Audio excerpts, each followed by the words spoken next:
Not quite sure how to work this thing, but I think we'll work all right. Yes. Okay.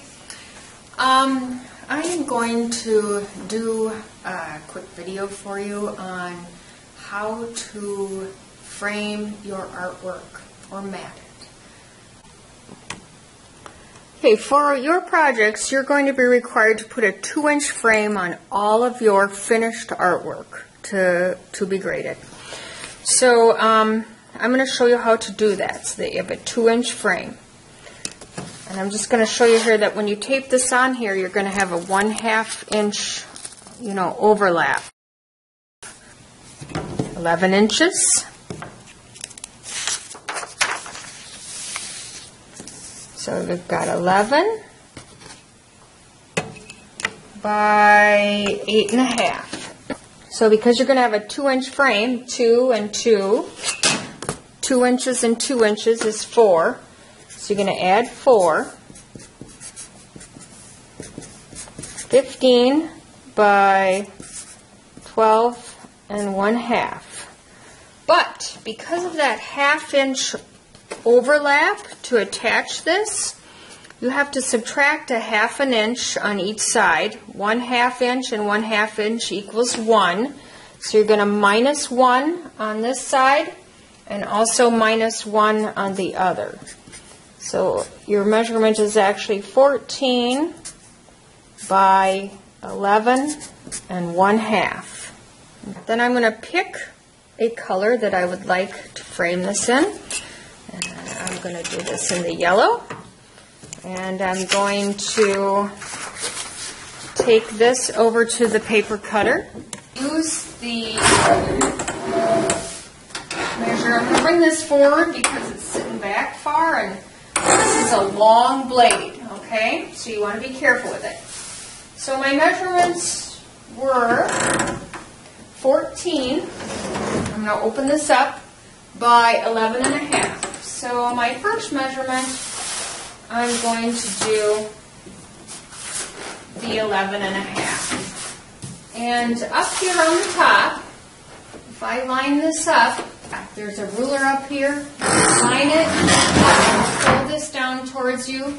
The extra piece can go in the appropriate drawer here for someone else to use.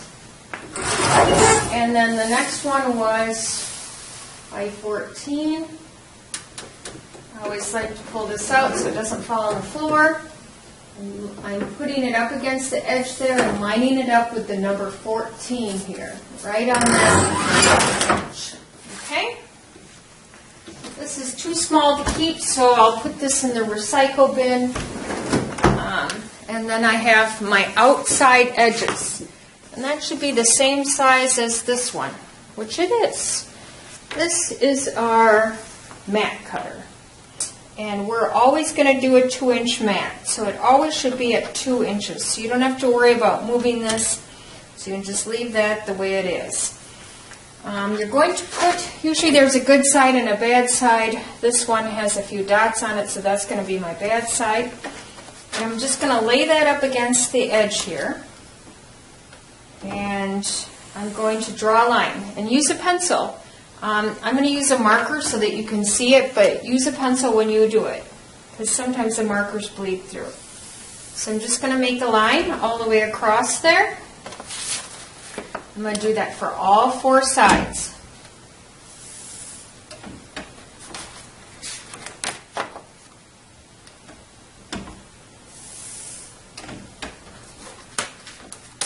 Because this is set up for 2 inches, it does all of the measuring for you once you get that outside edge. This is my blade, and when you line it up with this line, you're going to toggle this blade so that it goes into the paper, but you'll see a red arrow and a green arrow.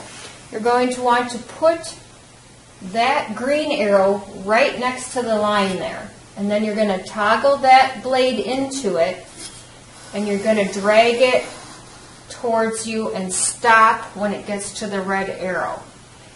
This is to ensure that your corners cut. If you go from green to green or red to red, that your corners will not cut, and then you'll have to either bust them out or cut them out, and they never look nice. Just do that for all 4 sides.